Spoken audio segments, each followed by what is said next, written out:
Une addiction aujourd'hui se définit vers une perte de contrôle, se définit par la perte de la liberté de s'abstenir de consommer. Donc il s'agit d'un comportement de quelqu'un dont le comportement n'est plus maîtrisé. On lâche prise et on ne maîtrise plus cette consommation que l'on maîtrisait bien auparavant. Donc c'est un glissement progressif de la non-consommation vers une consommation prisonnière, où on devient prisonnier du produit. 40 à 45% des accidents mortels du travail sont liés à l'alcool.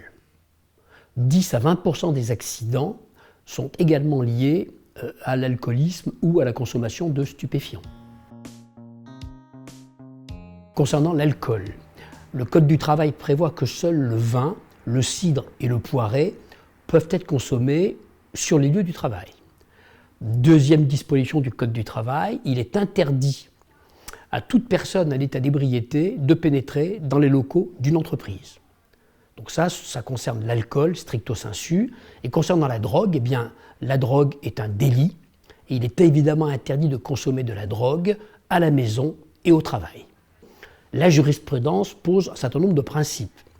Le principal principe, qui a été posé en 2002, c'est que l'employeur est tenu, à l'égard de ses salariés, à une obligation de sécurité de résultat. En vertu du contrat de travail qui lie l'employeur au salarié, il y a derrière, et devant même aujourd'hui, cette fameuse obligation de sécurité de résultat. Ce qui signifie que l'employeur doit faire en sorte que les salariés sortent intacts du travail. Il faut agir. Il faut agir en respectant le choix de l'opérateur, mais aussi en respectant les décisions du chef d'entreprise. C'est-à-dire qu'un opérateur devra, malgré tout, se soumettre à l'obligation, et là c'est important, de savoir qu'une visite occasionnelle à la demande de l'employeur, il ne peut s'y soustraire. Donc le conseil, surtout, c'est la réactivité. La réactivité, une fois de plus, lutter contre les addictions, il ne s'agit pas de stigmatiser les gens, il s'agit de préserver leur santé et de préserver la santé et la sécurité au sein de l'entreprise. Et la bonne attitude, c'est une attitude positive qui traite la personne qui a une addiction comme un malade et non pas comme un délinquant. Et quand on est confronté à quelqu'un qui est malade, eh bien, on le soumet au médecin du travail, on essaye d'aider cette personne à sortir de ses difficultés. Lorsque l'entreprise est importante, par exemple, il n'est pas non plus inutile de prévenir l'assistante sociale.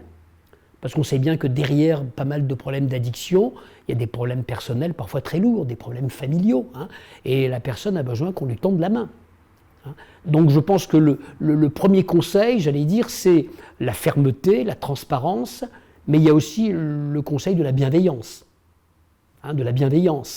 Et je pense que si on est bienveillant avec les gens, si on les accompagne, s'ils sentent qu'on ne les montre pas du doigt et qu'on essaye de les amener à sortir de leurs addictions, eh bien en général, on arrive à soigner les gens et on arrive à préserver l'emploi et la sécurité sur les lieux du travail.